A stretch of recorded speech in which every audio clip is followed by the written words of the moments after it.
ఇన్ని రోజులు రష్యా దగ్గర భారత్ చమురు కొంటుంది కాబట్టి ఆ డబ్బుతోటి రష్యా కీవ్ పై విరుచుకుపడుతుంది అన్నారు. కానీ అసలు నిజం ఏంటంటే భారత్ నుంచి ఇప్పుడు ఉక్రెయిన్ కూడా డీజిల్ వెళ్తోంది. ఎక్కడి నుంచి? రష్యా నుంచి మనం చమురు తీసుకొచ్చి దిగుమతులు చేసుకొని ఇక్కడ మళ్ళీ శుద్ధి చేసినటువంటి చమురుని మళ్ళీ అక్కడ పంపిస్తున్నాం డీజిల్ రూపంలో. ఎక్కడికి? ఉక్రెయిన్కి.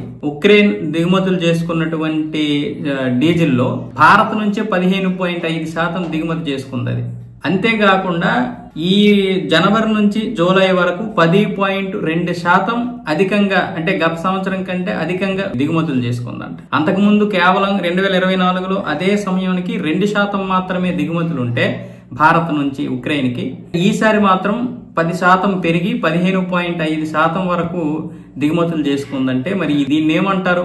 అమెరికా ఎన్ని ఆంక్షలు విధించినా భారత్ మాత్రం భయపడకుండా రష్యా దగ్గర చమురు కొనడం, అలాగే కీవ్కి ఎగుమతి చేయడం. కానీ ఎక్కడా జెలెన్స్కీ ఈ విషయాన్ని బయట పెట్టలేదు. కానీ ఇవేమి రహస్యాలేమి కావు, అంతర్జాతీయంగా జరుగుతున్నటువంటి ఒప్పందాలే. ఇది వ్యాపారం.